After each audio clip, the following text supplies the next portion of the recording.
Good evening, gentlemen. I'm sure we all had quite an awesome day. You're welcome to tonight's online session. I still remain your host, O.O. Stevens. And tonight we are going to be looking at the topic Grant of Probate and Letters of Administration. Grant of Probate and Letters of Administration in property law practice.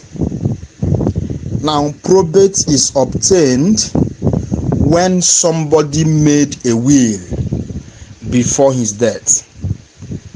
Probate is obtained when somebody made a will before his death, while letters of administration is obtained when somebody did not make a will before dying. That is, we said that somebody died intestate, or where the person made a will, but there are some instances or some circumstances that have arisen that would make grant of probate not to be a possibility. Instead, it will be grant of letters of administration.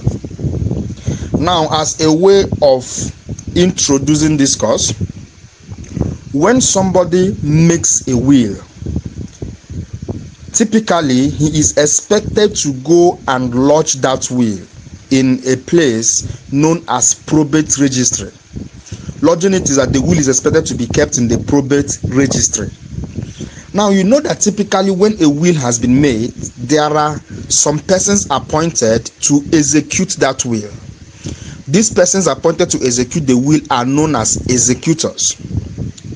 Now, when the man that made the will dies, the executors will now approach the probate registry of the court for that probate registry to now authorize them to deal with the property of that particular man that died. In other words, it is not enough for you to be appointed as an executor in a will. Upon the death of the testator, you are still supposed to have the power that has been granted to you in that will, confirmed by the court. So when that power is confirmed by the court and they now give you a written authority to now execute or dispose of the property of the man, that written authority given to you is called grant of probate. That written authority given to you is called grant of probate. But what about an instance whereby a man has properties before his death, but he made no will? What will happen to that his property when he dies? Does it mean that his children will not be entitled to anything? The law says that when this man dies and he didn't make a will, that the personal representatives here now means his dependents, his next of kin, his brothers or his children can approach the court, telling the court that our father died without making a will, or our father died, he made a will, but the will is not in consonance with the requirements of a valid will. What will happen? So the court will now consider some circumstances and will now issue you what is called letters of administration. The court will now issue what is called letters of administration. So it is worthy of note that grant of probate is with respect to when a person made a will before dying, while letters of administration is with respect to when somebody dies intestate or when somebody died testate but the will did not meet some necessary requirements. So that will now make you to understand that letters of administration confers authority, while grant of probate confirms authority. So meaning you have earlier been given a power in the will as an executor. So the only thing that grant of probate is going to do is to just confirm that power that has been given to you. But if it were to be letters of administration, you don't have any power ab initio. So it is now the court that will now give you the power. So meaning the letters of administration confers power to you, while grant of probate confirms power. Now, let us look at application and obtaining a grant of probate. Let's look at application and obtaining a grant of probate. Please, if somebody dies and the person made a will, it is expected of the executors to make an application to the probate registrar. When they make this application to the probate registrar, then the Implication is that some factors will be considered and grant of probate will either be made to them or not. Now, granting probate to these people that made this application will depend on whether the probate is contentious, whether it's a contentious grant or a non-contentious grant. When we say that grant of probate is contentious, is where, for instance, the validity of the will is contested. Maybe you have made an application for a grant of probate and somebody now contested that grant. That is when we say that the grant of probate is contentious. Or when the appointment of an executor is challenged. For instance, now the executor that is applying for him to be granted probate, as he made the application, somebody else wakes up to challenge his appointment as the executor. Or when probate is sought to be revoked or denied, maybe somebody is now asking the probate registrar to revoke that particular will because these particular people that are making the application are not supposed to, or the will in itself did not meet the requirement. So the procedure for granting probate will depend on whether it is a contentious grant or it is a non-contentious grant. So we are going to be looking at the procedure for contentious grants, and we're also going to be looking at the procedure for non-contentious grants. Please, this procedure is an exam area. This procedure is an exam area. So when we say that the grant of probate is non-contentious, that means it is not challenged. As you made the application, nobody is challenging anything and it will just be given to you. So the procedure for a contentious grant are: 1, there will be a search for the will. 2, there will be a discovery of, please follow the procedure the way I'm saying it. That is the procedure for non-contentious grants. Remember, we are treating grant of probate before we go to letters of administration. So we are now looking at the procedure for granting probate, and we say that the procedure for granting probate will be determined by whether the grant is contentious or non-contentious. And I have told you when a grant will be said to be what? Contentious, or the thing that could lead to a grant being contentious.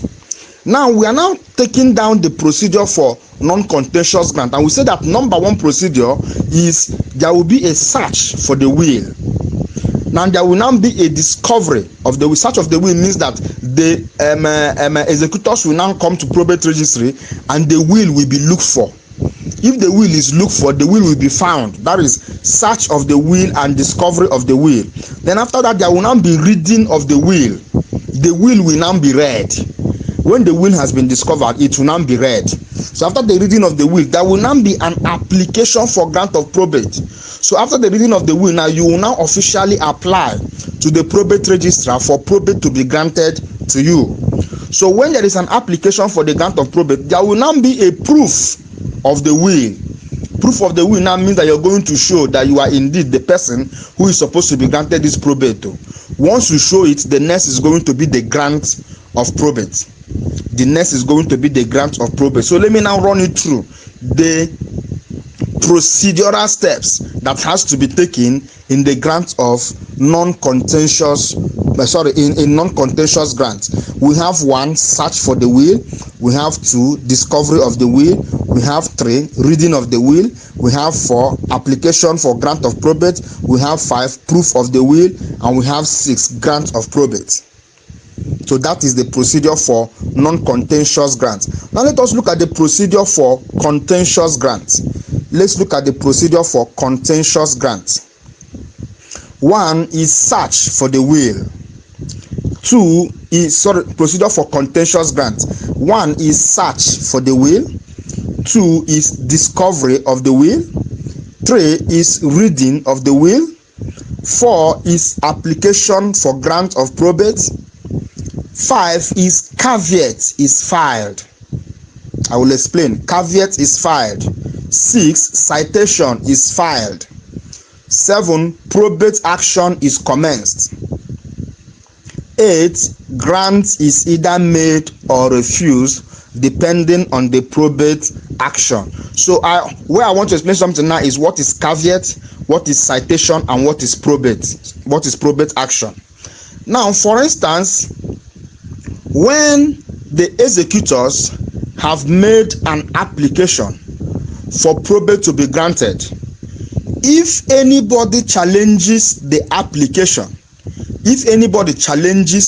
or if anybody wants to challenge the application, what the person is going to file is called caveat.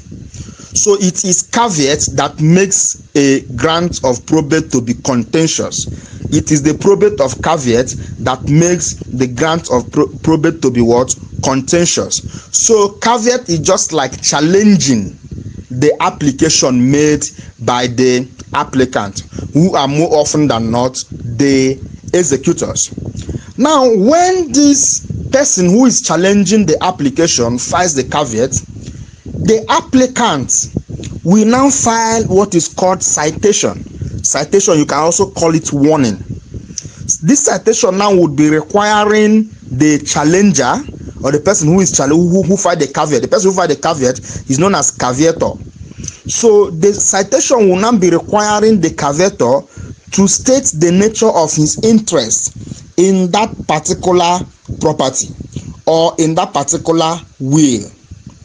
And this caveator has within 8 days from when the citation was filed to state the nature of his interest in that particular will. Now, when he states it, there may now be a need for them to go to court. That is called probate action. They may now go to court, and the court will now determine whether that particular applicant who applies for the grant of probate deserves to be given the grant or not. So now it is the result of the probate action. This probate action is just like full court action. It's just like full court action. The way you come to court, you lead evidence of those, so that is like probate action. So remember that there has been a caveat, which is a challenge. There has been a citation, which is requiring you, the challenger, to come and state the nature of your interest. Then after that, now two of you will now go to court, and court will now determine who is deserving to be given what. So when the court finally makes its decision on that particular action, then that is what is going to determine whether a grant of probate can be made or not. Please, the person that grants probate is the probate registrar. So it is the decision of the court. You guys will now approach the probate registrar with the court decision, and that is what is going to guide the probate registrar as to whether to grant the probate or not. Now, it is worthy of note that the lifespan of a caveat is 3 months in Lagos and 6 months in Abuja. The lifespan of a caveat is 3 months in Lagos and 6 months in Abuja. So what this means is that, remember I told you that what makes a caveat to be contentious. So what makes a grant of probate to be contentious is the presence of a caveat. And when a caveat has been filed, the probate registrar cannot grant probate. When there is a presence of a caveat, the probate registrar is precluded from granting probate to the applicant. You can see the case of Danjumbo versus Danjumbo. So he cannot. Now, if a caveat has been filed, such a caveat will only cease to be effective in the following circumstances. Such a caveat will only cease to be effective. So we are now looking at the instances whereby a caveat will not be effective any longer. So that means that the probate registrar can now grant probate. But remember, we said that once there is a subsisting caveat, the probate registrar cannot grant probate. And we are now saying now that when a caveat has been filed, such a caveat can cease to become effective in some instances. Now, one of the instances whereby a caveat will cease to be effective is where the caveator fails to enter appearance to a citation. Remember, I told you that once a caveat has been filed, the applicant will now file what is called citation, requiring the caveator to state the nature of his interest, and he has within 8 days to do that. So if the applicant has now told the caveator enter appearance and tell us the nature of your interest in this property. And after 8 days, the caveator did not do that, then that caveat will automatically cease to be effective, and the probate registrar can go ahead and grant probate. Also, a caveat will cease to be effective by effusion of time, which is 3 months or 6 months in Lagos and Abuja respectively. Remember, I told you that the lifespan of a caveat is 3 months in Lagos and 6 months in Abuja. So if the caveator did not file to renew if a caveator did not file further caveats and 3 months or 6 months, depending on the jurisdiction, has expired, then the implication is that that caveat becomes automatically ineffective. Also, where to the knowledge of the caveator there is a pending matter in court concerning the will, and he goes ahead to file a caveat, such a caveat will become ineffective. For instance, if there is a matter that is already going on in court and it has to do with that particular will, and the caveator is aware of this and he still goes ahead to file a caveat at the probate registry, the implication is that the matter that is ongoing in court superimposes whatever caveat is filing. In other words, that caveat will automatically become ineffective. Also, where the caveator withdraws his caveat, then such a caveat will also become ineffective. Now let us look at the concept of double probate. There is what is called double probate, where an initial grant of probate has been made and a subsequent grant is applied for and such is granted, then such a subsequent grant is called double probate. For instance, if probate has been applied for before, maybe by one person or 2 people or 3 people, depending on the number of persons that were appointed, and such people were granted probate to deal with that particular property or to deal with that particular will. Now, another person wakes up for maybe some reasons that couldn't make him to be able to apply with others the other time or with others in the past. Then somebody else wakes up and applies for probate to be given to him again, for him to act with this one, because if probate is to be granted, the names of those that are to execute that particular will be named in that probate. So assuming your name is not contained, despite you were appointed in that will as one of the executors, and your name is not contained in that particular probate that is granted by the court, then you are not expected to administer the property or dispose the property with those people that probate has been granted to. So if, for instance, now that a circumstance arises now that you want your name to be included, or you want to take part in administering the estate, knowing fully well that you were earlier appointed in the will, so you come back to that particular probate registrar, asking him to give you your own probate, to grant you your own probate, so that you can join these people in administering this estate or administering this will. The implication is that that particular subsequent probate granted to you is called double probate.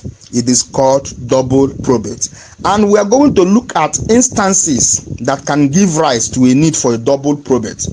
We are going to look at the circumstances that can give rise to a need for a double probate. Now, one of the circumstances or instances is where the testator appoints more than 4 executors, and the first grant has been made to the first 4.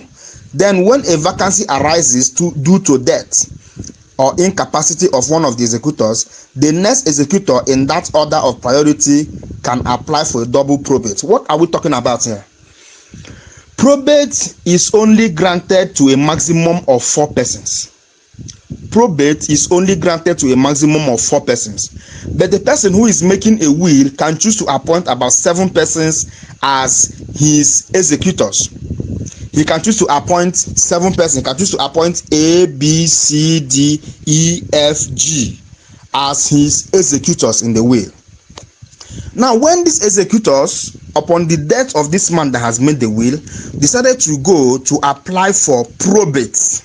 Remember, I told that probate is the authority that confirms the power that has been given to you by way of you being appointed as an executor. So when these people are going now to apply for probate, it is not the 7 of them that probate will be given to. No, probate is going to be given to the first 4. So probate will be given to A, B, C, D first. Now, if in the long run, as A, B, C, D are administering this estate, and maybe one of them die, or one of them becomes incapacitated, the next person in the order, the next person in that order will now apply for a double probate. Assuming the person who is the next in the order is G, then G will apply for double probate. What we are talking about now is assuming this man appointed A, B, D, C, E. Now you know that the way the names appear are not in alphabetical order. Maybe B came first, D came second, A came third, G came fourth. It is this first 4 that probate will be granted to. Then the next person that came 5th in that appointment, in the way the appointment is made in the will be the person that is going to apply for double probate in an event that one of the people dies. One of the first 4 dies. So why I am saying this is because it has nothing to do with age. It has nothing to do with status. Assuming the next person is younger than the person that came after him, it does not mean that he will be granted, he will be given double probate because he is the next in that order of sequence. So I would want you to note that. So in an event that if after granting to the first 4 and anything happens to any of the first 4, then the next person in that order is going to be granted what is called double probate to join other ones to continue administering the estate. Alright, the next instance whereby double probate may be required is where one of the executors could not join other executors at the time of initial grant because he was probably unavailable or out of the country. For instance, if one of the executors after the will has been made decided to travel out of the country, and maybe there were 3 executors, and when the man dies, then when the testator dies, then the executors that are around decided to apply for probate.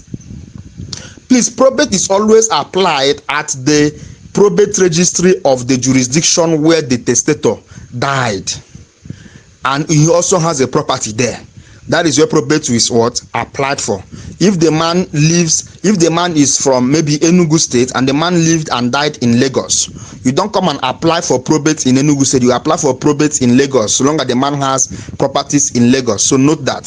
So where one of the executors was not available at the time of making application for grant of probate, and the grant of probate has been made to the executors that were available, and that unavailable executor finally came back to the country, then he can approach the probate registry for him to be given another probate. That is called double probate. Another instance is also where one of the executors was a minor at the time when the probate was initially granted, and after he became an adult, he can apply for a double probate. So if a minor is among those that were appointed as executors, a minor is a person that has not attained the age of 18. So if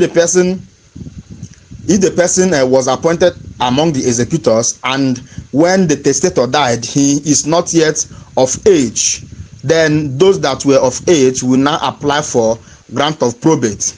Now, when that particular minor finally becomes an adult, he can make an application for a double probate. The next instance is also where one of the executors could not join the other executors at the time when the first probate was granted because of mental or physical infirmity. For instance, one of the executors was sick, or one of the executors was insane at the time that the earlier probate was made. then in the long run he finally gains his sanity back, or he finally becomes well again, he can make an application for a double probate for him to join others in administering the estate. Now it must be noted that the first original probate and its particulars must be attached to the application for grant of double probate.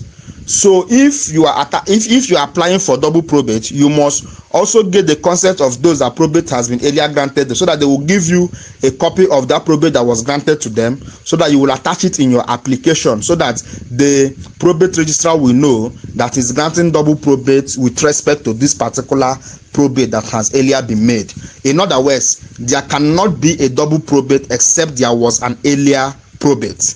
In other words, there cannot be a double probate except there was an earlier probate. So we should note that. Now let us look at application and obtaining letters of administration. Application and obtaining letters of administration. Now, they can be granted for simple administration, or where there is a partial intestacy, or where there was no executors appointed in the will. Please, if you listen to the voice note on wills and codicils 2, you are going to appreciate the effect of a residual clause in a will, or the effect of a residual gift. And I said in that particular topic that where there is no residual clause, or where there is no residual gift in a will, the implication is that the testator would be said to have died partially intestate. And I told you that the executors will not deal with that particular property that is not expressly disposed in the will, except letters of administration is gotten with respect to those properties.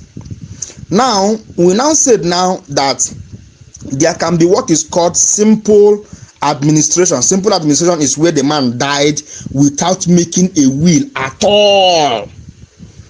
That is called, what will be granted there is called simple what can be granted there is known as simple administration.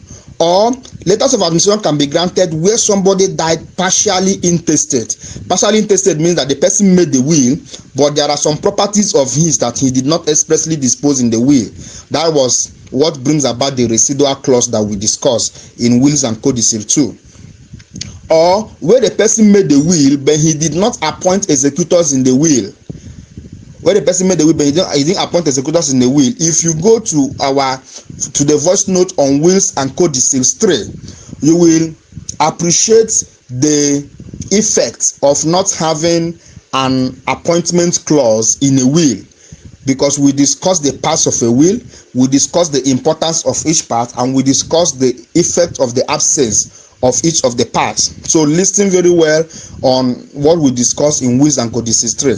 You will understand that where executors were not appointed in a will, it is as good as there was no will. So you will be applying for letters of administration. Now, the following are the types of letters of administration that can be applied for. The following are the types of letters of administration that can be applied for. 1, we have letters of administration without will. Letters of administration without will.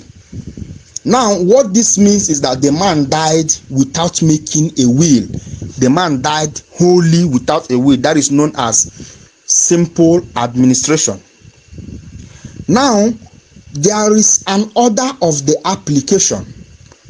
There are some persons that the law has expressly outlined by authority of section 49 sub 1 of Administration of Estate Laws of Lagos State about the people that are qualified to make this application.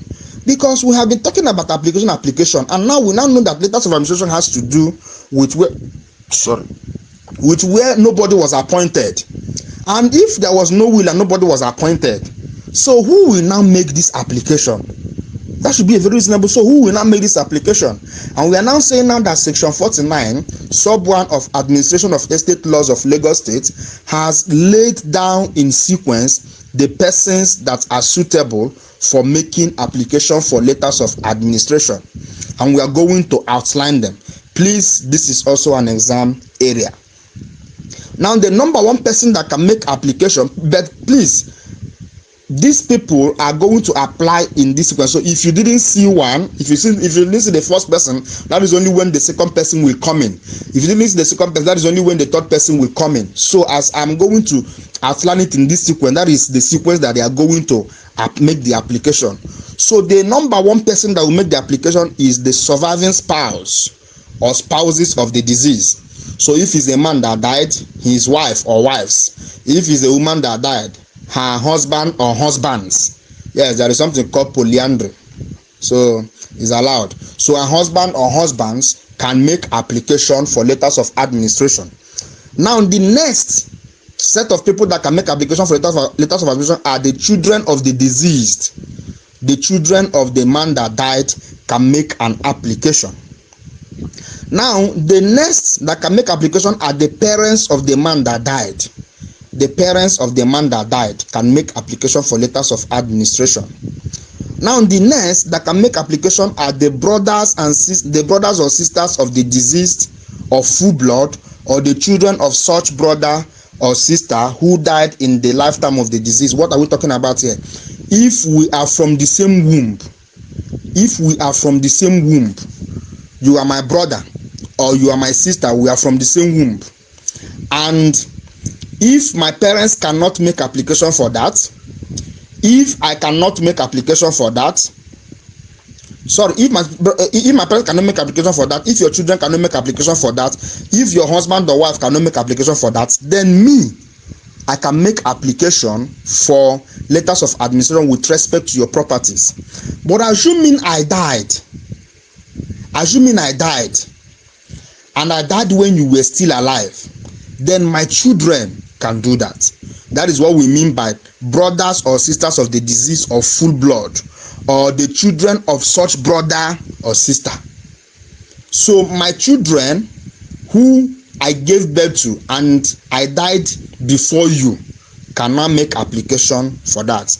Also, the next people that can make application for letter of administration are brothers or sisters of the deceased of half blood, or children of such brother or sister who died in lifetime of the deceased. Of half blood means, for instance, if your father married 3 wives or 2 wives, the one they call half brother or half sister. That is what we mean by half blood. So you people are not from the same womb. So the implication of that is that half brother or half sister can make application for letters of administration with respect to your property, or the children of such a half brother or half sister can make that application if that half brother or half sister died during your lifetime. Now the next people that can make application are the grandparents of the deceased. The grandparents can be either maternal or paternal. The next will be the aunt, uncle or aunt of full blood, or the children. So your father's sister or your father's brother, your mother's sister or your mother's brother can make application, or their children. Now the next person that can make application is creditors of the deceased. The people that the deceased are owing. So the people that the deceased is owing when he was alive can make application for letters of administration. And the last but not the least will be the administrator general. The last but not the least will be the administrator general. Is always a person who is acting on behalf of the government with respect to administering the estate of people that died intestate. So let me now run it through. Again in that sequence for you to now appreciate it. 1. Surviving spouse or spouses of the deceased. 2. Children of the deceased. 3. Parents of the deceased. 4. Brothers or sisters of the deceased of full blood, or the children of such brother or sister who died in the lifetime of the deceased. I have explained that. 5. Brothers or sisters of the deceased of half blood, or the children of such brother or sister who died in the lifetime of the deceased. I've also explained that. 6. Grandparents of the deceased. 7. Uncles or aunts of the deceased or their children. 8. Creditors of the deceased. And 9. Administrator general. All these are contained in the section of administration and estate laws by virtue of section 49 sub 1 Administration and estate laws of Lagos State. Now let us look at another type of letters of administration that can be applied for. Remember, we have the one we treated now is letters of administration without will. Let us look at the one known as letters of administration without will, the bone is none. Letters of administration without will, the bone is none. The bone is none is spelled as pronounced. The bonis, the is D-E. Bonis is B-O-N-I-S. None is N-O-N. So what this letter of administration without will, the bone is none means is, assuming the letters of administration that we talked about earlier was granted, the one we talked about earlier, assuming it was granted, and the person that the letter has been given to is done administering the estate of the deceased, but unfortunately he thought he is already done, but there are some part of the estate of the deceased that he didn't end up administering, or he didn't end up disposing. Now somebody else can wake up and apply to the probate registrar, communicating him that this particular man says that he is done, but unfortunately there are some part of the property of this man that has not yet been disposed. So if such is inquired and it is true, and the probate registrar now grants this particular new person a subsequent or another letter of admission to go and administer the remaining parts of that estate, what this is called is letters of administration without will, the bone is none. Meaning that the first letter of administration that was granted was a one that was given because the man did not make any will at all, and the estate was not conclusively administered. So somebody else now is now applying for another letter of administration to go and administer the remaining part of the estate. That one that will be granted him is called letters of administration without will, the bone is none, meaning it is following the earlier letter of administration that was granted, which was without will. All right, another type of letter of administration that can be granted is letters of administration with will annexed. Letters of administration with will annexed. Here, the testator died leaving a will, but one or more of the following circumstances exist. So in this particular one now, the man made the will when he was alive, but there are some circumstances existing in that will, and that's what we're about to look at now.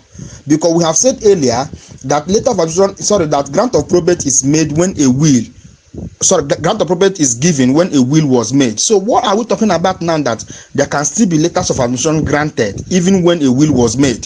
So let us look at the instance whereby despite a will has been made, yet there may be a need to grant letters of administration. One is where no executor was appointed in the will. Please, we are looking at letter of with will annexed. With will annexed means that you will be annexing that will in your application. So that will that was made by the man when he was alive, though the will did not meet the conditions of a valid will, so you will be attaching that will with the that is what we call letters of administration with will annexed. So you have annexed the will. The reason for this is because assuming there are dispositions made in that will, you are going to follow the requirement of that disposition. So assuming the man said, give this house to my first son, no wahala, you will give. But because the will did not meet the requirement of a valid will, that is why we are applying for letters of administration, but we are going to attach or annex the will. That is why this one is called letters of administration with will annexed. And we now said now that despite there was a will, the following circumstances could exist. We said that one, where no executor was appointed in the will, there will be a need for you to apply for letters of administration with will annexed. The next is where a sole executor is a minor. Where a sole executor was appointed and he's a minor. So if only one executor was appointed in a will and that executor is not of age, then another person may be applying for letters of administration with will annexed. Sole executor means that only because yes, one executor can be appointed. Executors may not necessarily be up to two. We are only talking about two so that there will be transparency, but executor can be one. Executor can be one, but for letters of administration, it cannot be granted to less than two persons. It cannot be granted to less than 2 persons. So we are saying now that if the man that has the property appointed an executor and he only appointed one executor, and that one executor is a minor, then there will be a need to apply for letters of administration annexing the will. Also, where executor dies before the testator, where the executor dies before the testator and the testator did not amend the will to insert or to contain other executors, then there will be a need for letters of administration to be applied for. Also, where the executors that were appointed renounced probate, so where the executors that were appointed refused to go and apply for probate, maybe they say they are no longer interested to deal with anything that has to do with this man, maybe consider the circumstances of his death. The executors say that we don't want to do anything with this man again. So his dependents, the ones we have outlined, by authority of section 49 of Admission of Estate Laws, can go and make application for letters of admission, and they will be annexing the will. Also, where the executors die before taking out probate, so assuming the testator dies and the executors have not taken out probate and those executors also die, then there can be a need to apply for letters of administration with will annex, and there are many more. All right, the next type of letter of administration is letters of administration with will annex de bonis non. We have letters of administration with will annex de bonis non. Now, your understanding of what I said earlier about the bonis non will also apply here. For instance, when somebody where the administrator that was appointed by the court in the earlier instance of with will annexed, where such an administrator says that he is already done administering the estate, but there were some parts of that estate that he is not done administering. Somebody else can wake up, approach the probate registrar, telling him or her that this man said that he is done administering this estate, but there are some parts that are remaining unadministered. If the probate registrar is convinced as to this particular ground raised, the probate registrar can grant what is called letters of administration with will annexed de bonis non, meaning that this is in sequence, or this is sequel to the earlier letter of administration that was what granted. So meaning you are coming on the premise of the fact that the earlier letters of administration with will annexed that was granted, the man used it to administer the estate, but unfortunately he didn't finish administering the estate. So I am approaching you now to give me the authority to administer the remaining part of the estate. So the court or the probate registrar will now be giving you letters of administration with will annexed de bonis non. Now let us look at the concept of some special grants. We have special grants. Now there are circumstances where special grants would be made or would be given, and the circumstances could be with respect to purpose, or it could be with respect to duration of time. We have what is called grant durante absentia. We have what is called grant durante absentia. The implication is that if at the expiration of 12 months from the death of the testator and the personal representative have refused, personal representative for whom probate was granted refused to act, there is something called executor's year. There is something called executor's year. Executor's year is often the first 12 months after the death of the testator or after the burial of the testator. Now, the executors have 12 good months to take and gather the properties of the man, and nobody will disturb them. They have 12 good months to do whatever thing they like. The children of the man cannot disturb them. Oga, come and share this our father's property and let us rest. No, they are entitled to 12 months of doing nothing as regards the property. That is called executor's year. So if after this executor's year, which is 12 months, they still refuse to act, you can come to court. Anybody can come to court and apply for a special grant known as grant durante absentia, meaning that you are telling the court that, so you're telling the court or the probate registrar that this particular man or these particular executors are absent. So the court will be making the special grant to you. We also have grant durante dementia. We have grant durante dementia. This is granted when an executor became demented, means became insane or suffers from the disease of the mind. So that is called dementia. So when an executor or when the executor suffer from disease of the mind, then another person can be applying to court for special grant so that they can administer the estate pending when this person becomes sane again. That is called grant durante dementia. We also have grant ad litem.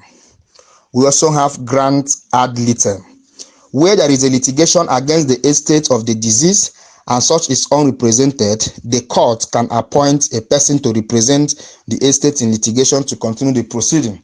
So for instance, now if somebody wakes up and the person comes and says that, the person comes and files a lawsuit against the estate of a dead person, and there is nobody that is coming to represent that estate in the proceeding, the court reserves the right to appoint anybody to represent that estate for the purpose of that particular proceeding.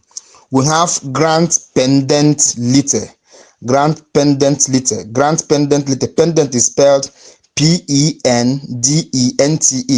Lite is Lite. Now, this is a grant whereby a personal representative is appointed to administer the estate of a deceased pending the determination of a suit. Now, what this means is that the matter is ongoing in court. A matter is still going on in court, and the court may choose to appoint somebody to administer or to be administering the estate of the deceased, even as the matter is ongoing in court. That is known as grant pendent lite. Remember, I told you that all these things are called special grants. Now we have grant ad colligenda bona.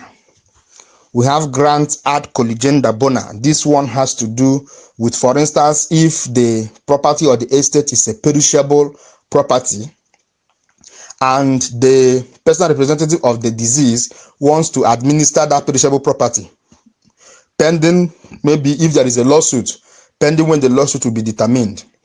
So the court can give a special grant known as grant ad colligenda bona for that for those perishable goods to be administered. For instance, if a man has a tomato farm when he was alive, and maybe he disposed of that tomato farm in a will, and now the general estate of the man is now subject matter of a lawsuit, and that particular tomato farm is part of the man's estate. So, and remember that when a matter is going on in court, you don't need to deal with the subject matter in any way. So what will now be the fate of those perishable goods that are in the farmland? What if before the end of the lawsuit they have spoiled? What will happen? So somebody can wake up and apply for a special grant for the perishable goods to be disposed with, pending the determination of the lawsuit. So if the court finally succumbs and grants gives such a special grant, what the court will be granting is a type of grant known as grant ad colligenda bona. Now we also have grant de bonis non. If you appreciate what we discussed in letters of admission, you will appreciate this about grant de bonis non. Grant de bonis non occurs when an administrator is done administering an estate or administering the estate of a deceased, but he did not finish administering all the estate while he was thinking he is done administering. So somebody else may be applying to the court for him to be given the power to administer the remaining part of the estate. And if such special grant is given, such is known as grant de bonis non. Now, as a way of running a recap, let me just give you a rundown of the 4 types of letters of administration. Let me just give you the 4 types. We have earlier explained it, but let me just give you the 4 types so that you will appreciate what we discussed earlier. 1 is letters of administration without will. 2 is letters of administration without will, de bonis non. 3 is letters of administration with will annexed. And 4 is letters of administration with will annexed, de bonis non. These are the 4 types of letters of administration that anybody can be applying for. Now on that, we'll be drawing the curtain on the topic, grant of probate and letters of administration. And as much as I can remember, this particular discourse is being regulated by law school outcomes and the law school handbook. Listen to this voice note very well, make your side notes, and I give you my word that even if you don't open any textbook to read and any question comes out here, we have to a reasonable extent captured what is required of you. And until I meet you again, do take good care of yourselves and stay safe. Good night rest.